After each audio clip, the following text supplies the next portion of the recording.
Good morning 7th class. हम अपना 10th chapter आगे कंटिन्यू करेंगे। ठीक है, हम इसमें जो चीज़ें इस वीडियो में मैं बता रही हूँ, अगर आप उसको ध्यान से समझ लेंगे तो आपको 10.2 10.3 करने में बहुत इजी होगा। सो प्लीज़ इस वीडियो को बहुत केयरफुली वॉच करना है आपको और चीज़ों को समझना है। ठीक है, पहले हम क्या समझेंगे, ट्रांसवर्सल क्या होती है। ट्रांसवर्सल लाइन वो लाइन जब दो लाइन को अलग अलग पॉइंट पर कट करती है उसको ट्रांसवर्सल लाइन कहते हैं। जो ये लाइन L है ये ट्रांसवर्सल लाइन है क्योंकि ये दो लाइंस को अलग अलग पॉइंट पर कट कर रही है। ठीक है, ये पैरेलल लाइन नहीं है पर ये दो नॉन पैरेलल लाइन को अलग अलग पॉइंट पे कट कर रही है। तो ये जो लाइन कट कर रही है इस लाइन को हम ट्रांसवर्सल लाइन कहते हैं। ठीक है, ट्रांसवर्सल और इंटरसेक्टिंग में क्या है, इंटरसेक्टिंग ये एक पॉइंट पर सारी लाइन इंटरसेक्ट कर रहे हैं, एक दूसरे को कट कर रहे हैं, तो ये ट्रांसवर्सल लाइन नहीं है। ट्रांसवर्सल लाइन ये है जो दो लाइन को अलग अलग पॉइंट पर कट करती है। ठीक है, अब ये तो था नॉन पैरेलल। अब जब ट्रांसवर्सल लाइन पैरेलल लाइन को कट करती है तो क्या होता है। पैरेलल मतलब जो कभी भी मिलेगी नहीं आपस में। जैसे रेल की पटरी है, वो कितने भी 1000 किलोमीटर उसका डिस्टेंस हो वो कभी भी मिलती नहीं है। नदी का किनारा है वो कभी मिलता नहीं है, वो हो गया पैरेलल लाइंस। ठीक है, तो इन जब पैरेलल लाइंस को ये ट्रांसवर्सल लाइन कट करती है तो क्या होता है ये अब हम समझेंगे। ठीक है, तो आपको बहुत ध्यान से ये चीजें देखनी है। मैं बड़ा बनाती हूँ इसको। ये दो पैरेलल लाइंस है, इसको ये ट्रांसवर्सल लाइन में कट किया। ठीक है, ये एंगल फॉर्म हुआ, ये एंगल फॉर्म हुआ, ये एंगल फॉर्म हुआ, ये एंगल फॉर्म। ये अलग अलग मैंने बनाया हुआ है, इसका मतलब ये नहीं है कि ये बड़ा ये छोटा है। पैरेलल लाइन के साथ ट्रांसवर्सल लाइन की क्या कंडीशन है वो हम समझ रहे हैं। ये अलग अलग एंगल्स जो हैं वो समझने के लिए है कि किसके बारे में बात कर रहे हैं। ठीक है, ये मान लीजिए हम ABCD EFGH ये हमारे पास एंगल्स हैं। ठीक है, अब क्या है, अब हमें पहले देखना है एक्सटीरियर एंगल्स। ठीक है, एक्सटीरियर एंगल्स। ठीक है, एक्सटीरियर मतलब क्या होता है, बाहर वाले। ठीक है, तो अब यहाँ पर बाहर वाले एंगल्स कौन से हो गए, एंगल बी बाहर वाला। ठीक है, ये बाहर है, एंगल जी, एंगल एच और एंगल ए। ठीक है, ये सारे हो गए बाहर वाले एंगल। समझ में आ रहा है, 1 2 3 को ये बाहर वाले एंगल हो गए जो लाइन के बाहर हैं। ठीक है, फिर है इंटीरियर एंगल्स। इंटीरियर एंगल्स मतलब अंदर वाले एंगल्स। अब यहाँ पर इंटीरियर एंगल्स कौन से हो गए, एंगल सी, एंगल डी, एंगल ई और angle F. Angle C D E F अंदर, ये बाहर, ये अंदर। ये समझ में आ गया आपको। ठीक है, अब इसके बाद हम देखेंगे third corresponding angles. Corresponding angles इनमें एक खासियत ये है कि जब दो पैरेलल लाइन को ये ट्रांसवर्सल लाइन कट करती है तो ये जो एंगल्स हम जिनकी बात कर रहे हैं, है ना, ये इक्वल होते हैं। समझ में आया, वो भी हम देखेंगे, अभी तो हम ये समझते हैं। उसके बाद है कॉरेस्पॉन्डिंग एंगल्स।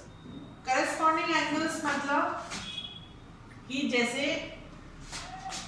ये पैरेलल लाइन है और ये एंगल यहाँ पे दिख रहा है आपको। अब ये अगर हम ऊपर इसको शिफ्ट कर देते हैं तो ये इसको ओवरलैप कर लेगा, मतलब हमें पता नहीं चलेगा कि यहाँ पर दो एंगल है या एक एंगल है। तो ये हो गया कोरस्पॉन्डिंग एंगल, ठीक है। तो यहाँ पर कोरस्पॉन्डिंग एंगल्स कौन से हो गए, ये एक साइड पे फेस कर रहे हैं। तो एंगल बी, एंगल ई, ये कोरस्पॉन्डिंग एंगल हो गया। यहाँ पर एंगल ए और एंगल एफ, ये कोरस्पॉन्डिंग हो गया। ये इधर फेस कर रहे हैं, इधर, इसको हम ओवरलैप करेंगे तो ये। और यहाँ पर कोरस्पॉन्डिंग एंगल्स कौन से हो गए, एंगल डी, इसका कोरस्पॉन्डिंग एंगल क्या हो गया, एंगल एच। और यहाँ पर ये सेम, इसको हम नीचे ले आएंगे तो ये ओवरलैप करेगा, तो एंगल सी, एंगल जी। समझ में आया, ये कोरस्पॉन्डिंग एंगल्स हो गए। एंगल बी, एंगल ई एक दूसरे के कोरस्पॉन्डिंग है, ये इक्वल हो जाएंगे। एंगल ए, एंगल एफ, ये कोरस्पॉन्डिंग एंगल्स हैं, ये इक्वल हो जाएंगे। एंगल सी, एंगल जी, ये कोरस्पॉन्डिंग एंगल्स हैं, ये सेम हो जाएंगे। एंगल डी, एंगल एच, ये कोरस्पॉन्डिंग एंगल्स हैं, ये इक्वल हो जाएगा, ठीक है। ये टर्म समझ में आना बहुत जरूरी है, ओके। उसके बाद है अल्टरनेट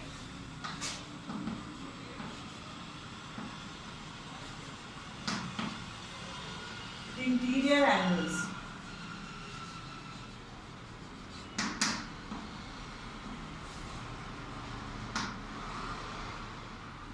ठीक है, अल्टरनेट इंटीरियर एंगल।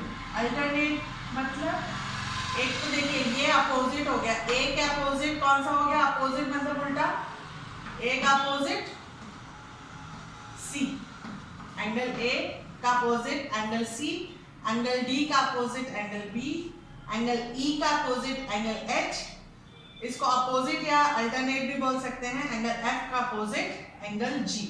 अब यहाँ पर अल्टरनेट इंटीरियर एंगल्स हैं। इंटीरियर एंगल्स को हमने देखा था यहाँ पे जो अंदर वाले एंगल्स हैं, तो यहाँ पर अल्टरनेट इंटीरियर एंगल्स कौन से हो गए, एंगल बी का अल्टरनेट इंटीरियर क्या हो गया, एंगल ई, और यहाँ पर एंगल सी का इंटीरियर एंगल हो गया एंगल एफ। समझ में आ रहा है, इंटीरियर मतलब अंदर का, अल्टरनेट मतलब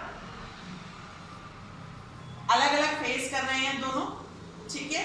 तो एंगल डी का ई, एंगल सी का एफ। अल्टरनेट और अपोजिट, अब अल्टरनेट में थोड़े से दूर दूर पर है, अपोजिट बिल्कुल एक दूसरे के अपोजिट। इसको अगर हम इसको टर्न कर देंगे तो इसके ये ऊपर ओवरलैप कर जाएगा, ठीक है।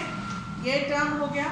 उसके बाद है अल्टरनेट एक्सटीरियर एंगल।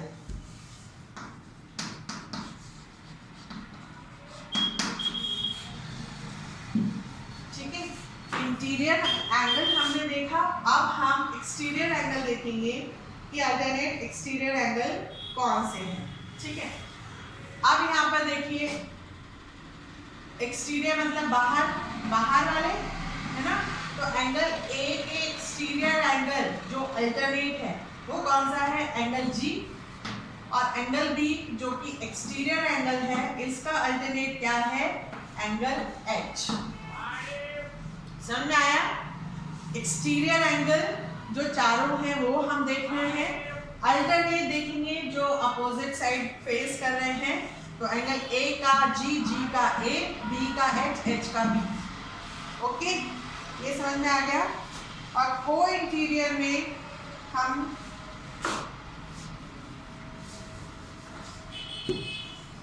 फोर्थ है को इंटीरियर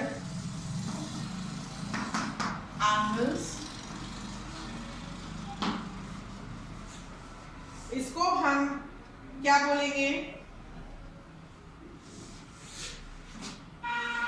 साथ वाले। ये मतलब angle D, angle F, angle सी, एंगल ई, ये को इंटीरियर एंगल्स हो गए, ठीक है।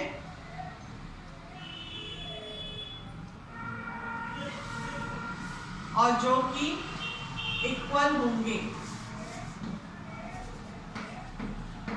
जो कि इक्वल होंगे, ठीक है। ये समझ में अगर आपको आ जाता है तो आपको आगे सॉल्व करने में बहुत इजी होगा, ठीक है। अब हमने ये तो समझ लिया, मतलब ये एंगल अगर मान लीजिए 45 डिग्री का है तो इसका अपोजिट एंगल 45 डिग्री का होगा। ये इक्वल होते हैं पैरेलल लाइन पर जब ट्रांसवर्सल लाइन कट करती है, ठीक है। अब हम यहाँ पर जब हम सॉल्व करते हैं, जब हम देखते हैं कि इसको सॉल्व कैसे करना है, अब हम 10.2 का 1 आपको करना है, खुद बनाएंगे और करेंगे। In the figure given lines L and M are intersected by a transversal N। यहाँ पे मैं बता देती हूँ कि कैसे करना है। 10.2 का फर्स्ट जो टिक द करेक्ट आंसर है, टिक द करेक्ट आंसर नहीं है, इसको ये ट्रांसवर्सल लाइन से इसने कट किया, यहाँ पर 1 2, जैसे बुक में बना है सेम वैसे ही बनाना है, अपने मन से नंबर्स को आगे पीछे नहीं करना है, नहीं तो वो गलत हो जाएगा। गलत तो नहीं होगा पर वो चेक करने में थोड़ा दिक्कत होगी, ठीक है। यहाँ पर ये एंगल फॉर्म है दो parallel line with transversal line. अब यहाँ पे पूछा है 1 में the pair of alternate and corresponding angles. Alternate angle निकालना है एंड करस्पॉन्डिंग एंगल्स,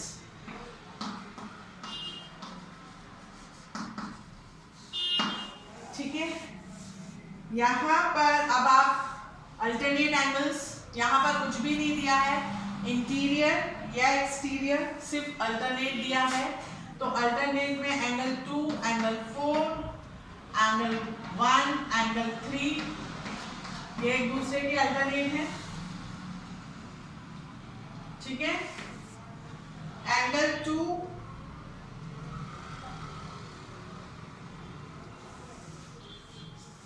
ये ऑपोजिट है, यहाँ पर एंगल 3, एंगल 5 अल्टरनेट है और एंगल 4, एंगल 8 ये अल्टरनेट है। यहाँ पर एक्सटीरियर और इंटीरियर कुछ भी नहीं है, तो एंगल 2, एंगल 6 भी एक अल्टरनेट है, एंगल 1 और एंगल 7 भी अल्टरनेट है, ठीक है। आप उसको भी मेंशन कर सकते हैं, ठीक है। और उसके बाद करस्पॉन्डिंग एंगल्स, करस्पॉन्डिंग मतलब ओवरलैप जब करेंगे तो यहाँ पर करस्पॉन्डिंग एंगल्स में एंगल 1 और एंगल 5, एंगल 1, एंगल 5 और हम इसको ऊपर ले जाएंगे तो एंगल 2, एंगल 8 ये करस्पॉन्डिंग है, समझ में आ रहा है। फिर एंगल 3 और एंगल 7 भी करस्पॉन्डिंग है, एंगल 4, एंगल 6 भी करस्पॉन्डिंग है, ठीक है। तो आपको ये ध्यान से देखना है, जब आपको करस्पॉन्डिंग, अल्टरनेट और वो तब सब समझ में आ जाता है तो आपको यहाँ पर ध्यान से देखना है कि कौन सा करस्पॉन्डिंग है और कौन सा अल्टरनेट है, ठीक है। अब यहाँ पर आगे हम देखते हैं 10.1 को हमें ऐसे करना है। उसके बाद ये पेज नंबर 156 पे angles made by transversal with 2 parallel lines दिया हुआ है। तो यहाँ पर ये अलग अलग फॉर्म बनाता है, जैसे अल्फाबेट बनाते हैं, जैसे ये 2 पैरेलल लाइन है, इसको हमने ट्रांसवर्सल से कट किया, तो जो ये अल्टरनेट एंगल्स हैं, कॉरेस्पॉन्डिंग एंगल्स हैं, ये इक्वल होते हैं और ये क्या बना रहा है, एक अगर हम इसको इग्नोर कर दें तो ये F बना रहा है, ठीक है। यहाँ पर आप देखेंगे, आपको यहाँ पे क्लियर समझ में आएगा, ये F बना रहा है। सेकेंड वाले में when two parallel lines are cut by a transversal the side of two alternate angles. alternate मतलब ये ट्रांसवर्सल लाइन है, अल्टरनेट एंगल्स ये Z बनाता है जब अल्टरनेट एंगल्स बनते हैं, और उसके बाद two parallel lines are cut the transversal line interior. ये जो इंटीरियर एंगल्स हैं ये U बनाते हैं, ठीक है। तो यहाँ पर एक ये प्रॉपर्टी दी है, ये U बनाते हैं जो कि सेम होते हैं, ओके। अब यहाँ पर ये आप बनाएंगे कॉपी में ये सारे। अब हम 10.3 करते हैं, ठीक है। उसमें ये जो प्रॉपर्टीज हैं इसको हम अप्लाई करेंगे। तो ये आपको 10.3 का ए का खुद से करना है। अलाइन विच इंटरसेक्ट्स टू और more given lines at different point is called transversal line. If two parallel lines are intersected by a transversal line then a pair of alternate angles are equal. If two parallel lines are intersected by a transversal then a pair of corresponding angles are equal. If two parallel lines are intersected by a transversal then a pair of consecutive interior angles are supplementary, ठीक है। अब हम B का second वाला कर रहे हैं, उसमें 10.3 का B का सेकेंड, उसमें दो पैरेलल लाइन को एक ट्रांसवर्सल लाइन ने कट किया है।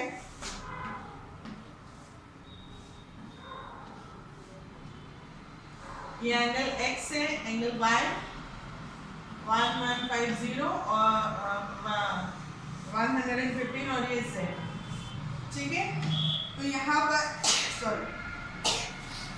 पर X Y Z इसकी वैल्यू फाइंड आउट करनी है। हमें यहाँ पर सिर्फ एक एंगल दिया हुआ है जो कि है 115 डिग्री का, ठीक है। अब देखिए इसको हम कैसे कर सकते हैं। ये अपोजिट एंगल्स जो हैं ये सेम होता है, तो x इक्वल टू 150, ठीक है। ये हमारा x की वैल्यू आ गई 150, ठीक है। अब हम देखते हैं कि अल्टरनेट एंगल्स जो हैं, alternate angles interior alternate angles same होते हैं, तो ये 115 हो गया, ओके। देखिए मैं फिर से बना रही हूँ, ये पैरेलल लाइन को कट किया, ठीक है। ये x, ये 115, ये y और ये z, तो हमें ये तीन एंगल फाइंड आउट करने हैं, ठीक है। अब यहाँ पर हम अभी अपन ने अपोजिट वाला नहीं करा है, तो हम अल्टरनेट वाला कर रहे हैं वर्टिकली अपोजिट एंगल्स में। इस एंगल के y वर्टिकली अपोजिट है, तो y हो गया 115, ठीक है। अब y की वैल्यू हमारे पास आ गई, तो अब हम पता है कि एक लाइन पर जब दो एंगल फॉर्म होते हैं तो उनका सम होता है 180 डिग्री।